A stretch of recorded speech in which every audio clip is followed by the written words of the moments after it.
Your loved one is an INTP or an INFP. So you've got to understand what that means.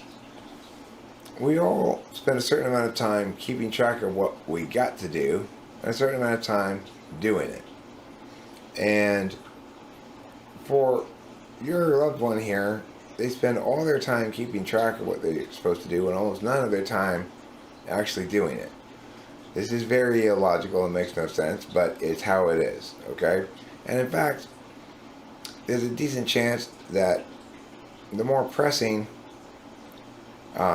something is that you get started on it early or something, the less likely you are to do that. And it's going to be very frustrating for all parties involved.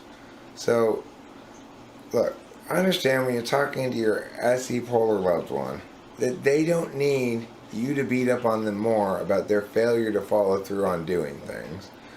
That the world inherently beats them up for this continually, and they continually beat themselves up about it as well, and they will wrestle with it for the rest of their life.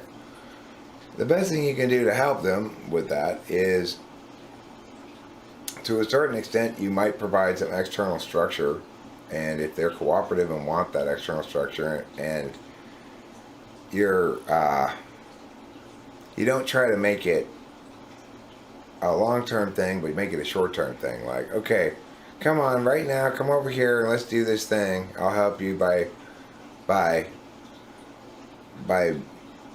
giving the impetus for you to start doing it and stick with it. I'll sort of stand here with you and say, no, I'll go back do it some more. Come on, we can get this done and do that. That'll probably work pretty well. But if you try to set up some sort of system or something, it will never, ever, ever, ever work.